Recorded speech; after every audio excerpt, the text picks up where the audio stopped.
With so many DLCs being released for Dead by Daylight, each with new killers and survivors, I began realizing how totally overwhelming it must be for a new player. Behavior has announced that there will be a new chapter every 3 months, and there's already 13 different survivors, all with unique teachable perks that need to be unlocked. These perks, combined with the global perks that already exist and are available from the start, make a total of 53 perks to choose from. So as a new player to Dead by Daylight, where do you start? What survivors are best to level up, and what perks should be prioritized in the Bloodwebs? Well, I made a quick tier list, and I'll help explain what perks are important and why. Here it is. Keep in mind, this was thrown together pretty quickly, and basically everything from C tier and below can be argued because most of them are pretty niche. I want the main focus of this video to be on tier S and A, with B tier being perks that are definitely usable but also don't need a lot of explanation. If you also notice, I put the perk We're Gonna Live Forever in a category of its own, with multiple question marks beside it, because to be honest, I really didn't know where to put it. Let's go through all the top tier perks and figure out what you should be looking for and why. Okay, we're going to start with We're Gonna Live Forever. The reason this perk is in its own category that isn't tiered is because it's, in my opinion, one of the best perks in the game, but it also does literally nothing to actually help you survive. If you guys don't know what this perk is, it's David King's teachable perk that gives tokens for altruistic actions. These can stack up to 4 times at tier 3, and for each token you finish the game with, you receive an extra 25% of your total blood points. Meaning if you finish the match with all 4 stacks, you can get double the blood points that you would have normally gotten. This is obviously huge for a new player, as it can help you unlock everything else in the game twice as fast. Just to explain this a little further, you gain stacks for unhooking survivors, tanking hits for injured survivors, and getting a flashlight rescue when a survivor is on the killer's shoulder. When you do any of these actions, you can see the number on the bottom right perk diamond go up by 1. This is where you can track your stacks and know when you get them, or when you have enough. It's important to know that when trying to tank a hit for an injured survivor, they must be extremely close to you.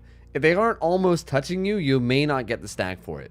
One of the best ways to farm stacks is to get in front of the killer while he's carrying a survivor and force him to hit you. This guarantees a stack as the survivor is literally on his shoulder. Another thing that's good to know is that there's actually a cooldown when trying to get stacks for tanking hits. This means that if you just very recently received a stack for protecting a teammate and try to do it again immediately, you'll only get your first stack. This makes it sometimes not worth it to sacrifice yourself for maximum stackage. All in all, I would definitely say I would recommend this as one of the first perks you should try to unlock, but you could maybe make an argument for our next perk, Self-Care. Self-Care is a Claudette teachable perk that allows you to heal yourself without the use of a medkit, but at 50% speed, while also increasing medkit self-care efficiency. Medkit efficiency means how much of the medkit gets used during use, which is a nice side effect of the perk, but the main function and the reason this perk is so important is the fact that you can heal yourself at any time with no help from your team. This removes a lot of reliance on your teammates, which can be a huge deal at low ranks when people are still unsure of how to play the game. It also doesn't hurt team efficiency at all, because having a teammate heal you means that 2 survivors are not doing objectives, which is the same as 1 person doing the same thing at half speed. Being in the injured state is dangerous, most obviously because you're 1 hit from down at all times, but also because you're easier to track due to blood trails and moans of pain. That being said, this perk is probably my highest recommended perk for new players that need help surviving and ranking up. Next up, we'll talk about Sprint Burst. Sprint Burst is a meg teachable perk that activates when you begin sprinting. It gives you a 150% burst of speed for 3 seconds, which gives you enough time to make up a crazy amount of distance on a killer. This means that in a lot of situations where you would get hit for being in a bad position, you actually bolt away to a safe spot untouched. Keep in mind it goes on an exhaustion cooldown, so you have to wait for your exhaustion to wear off before using it again. This perk is especially useful when you're on a hook. Usually your exhaustion will be up when getting unhooked, and your sprint burst will be ready to go. This makes it way easier to get away from those dirty tunneling killers that try to put you right back up on the hook. This is also very good for getting out of the basement since you have such a far distance to run until you're safe. The reason that this perk is in the S tier and the rest of the exhaustion perks aren't is because it gets you out of so many bad situations that no other perks can. I would recommend picking this up 3rd. Okay, this next perk is a bit controversial, but it's extremely strong, so I'm going to include it. We're talking about Lori's teachable perk, Decisive Strike. This perk gives you a small skill check when picked up by the killer, but if you can hit it, you escape the killer's grasp. This perk can be insanely powerful, especially if you're a skilled survivor, as you can continue looping and prolonging the chase. This perk is an obsession perk, meaning it gives you a larger chance to become the killer's obsession. When not the obsession, the skill check doesn't pop up until the wiggle bar has filled 35%. There's not much else to be said about the power of this perk, but I do feel like I need to warn everyone that killers absolutely hate this perk. Most people in the community deem it unfun or unfair, and you may be camped or treated badly when using it. Regardless, it's one of the strongest perks in the game, which is why it's in the S tier, and if all you care about is survival, it would not be a bad choice to pick up early on. On to our last S tier perk, Bond. Bond is a Dwight teachable perk that reveals the auras of your teammates within 36 meter radius around you. This is probably the perk that people will question being in the S tier, but let me give you a quick explanation. Bond helps with the most important thing for Survivor, which is efficiency. Bond helps you know what your team is doing so that you know what you should be doing. For instance, if a teammate is hooked with the killer nowhere nearby, but you see that one of your teammates is already running to get the unhook, you know to get back on generators so you don't waste the time running over just to help finish a couple seconds of healing. It's also very good to know where the killer is if a survivor is being chased near you, so you know when it's safe to stay on generators or what direction to hide from if he gets too close and you need his stealth. While all of this may not seem to be a huge deal, if every survivor on the team is always doing what they should to be an efficient team, objectives will fly by and escaping will be a breeze. Saving 20 or so seconds here and there adds up and can drastically improve your survival rate, which is why Bond is definitely an S tier perk. Keep in mind that as a newer player, you may not know what to do with the information Bond gives you, so it may not be a bad idea to leave this one until later. Okay, let's have another look at the list. So far we've covered the S tier perks, as well as the mystery tier of We're Gonna Live Forever. For the sake of video length, we'll only continue going in detail on the A tier perks. To start, we'll talk about one of my personal favorites, Adrenaline. Adrenaline is another Meg teachable perk, and what it does is it heals you for one health state when the last gen is finished and the exit gates are powered, as well as giving you a 150% speed boost for 5 seconds. Adrenaline will exhaust you after use, but still activates if you're already exhausted. It also wakes you up from Freddy's dream world. Adrenaline can pick you up from the down state into the injured state as well as activate while on a hook, meaning when you get unhooked, you instantly become full health and receive the 150% speed boost. Now, while this perk may seem like a niche perk since it only activates one time per match, it's actually crazy how many times this perk can save your life. This perk is very common at high ranks, so you can make a lot of plays assuming your teammates are running it. Getting yourself chased when gens are almost done, or finishing the last gen before unhooking somebody could both be devastating to the killer and make escaping incredibly easy. This perk can be very fun to use, and I would definitely highly recommend it. Moving right along, we'll talk about Balanced Landing. Balanced Landing is a Nia teachable perk and is one of many exhaustion perks for survivors. This perk reduces the stun from long falls by 75%, as well as activating a 150% burst of speed for 3 seconds on landing, similar to Sprint Burst. The speed boost only activates if exhaustion is off cooldown, and this perk also exhausts you for 40 seconds. Balanced Landing is great for making places that would usually be death traps into a decently safe spot momentarily. While we're talking about this perk, we may as well talk about the rest of the exhaustion perks as well. Lithe is the next perk, and it's a Feng Min teachable perk.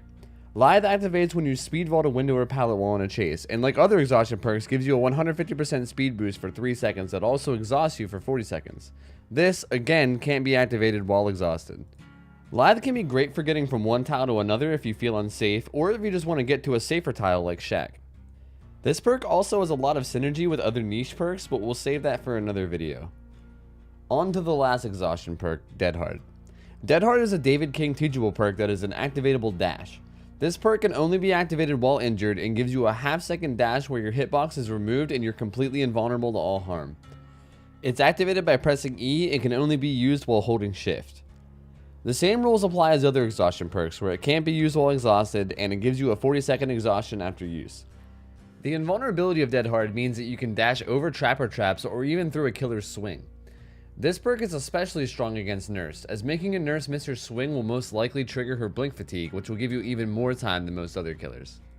Okay, just as a quick recap, Sprint Burst, Balanced Landing, Lithe, and Dead Hard are all exhaustion perks that can't be activated while already exhausted. This is important because you should never run more than one of these, because you usually can only get one exhaustion off during a chase. Sprint Burst is in my opinion the most superior perk, but there could be an argument made for any of these perks. They all give you a huge advantage on the killer, and that's why they're all very high tier. You'll have to make your own decision on which one you want to go for early on.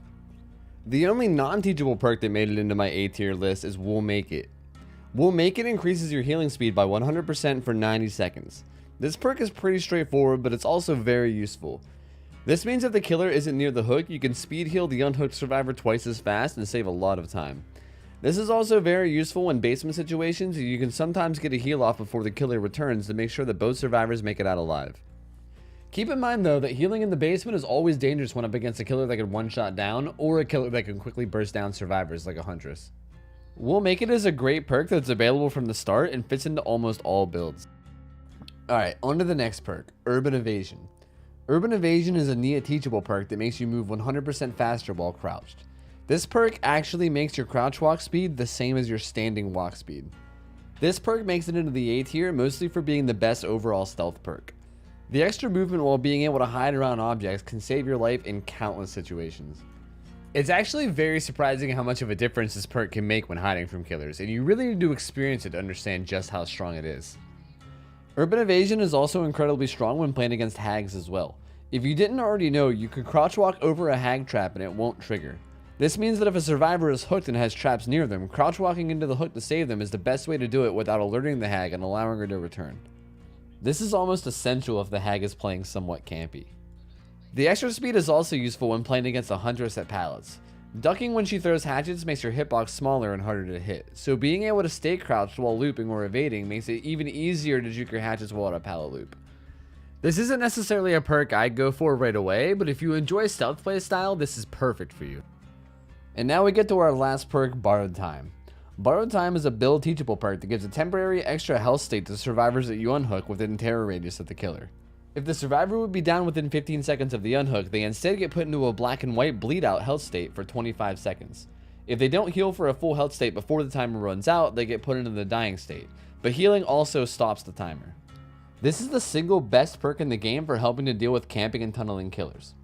Survivors being camped mid-game can be pulled off the hook and put into a bleed out state so they can position themselves better near a pallet or somewhere where survivors can help them.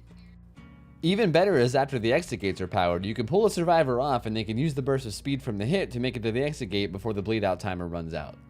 This perk is highly recommended if you don't like leaving people behind that are being camped and want to try to make plays to help everybody get out alive. Alright, I think that's going to be it for this video, guys. I know this one was on the longer side, but I really wanted to try to give my best guidance I could for new players who were intimidated by the perks. If you enjoyed the video, feel free to sub to the channel and give me any feedback or future video ideas in the comments. Thank you guys all for watching, and I'll see you later. I'll see ya.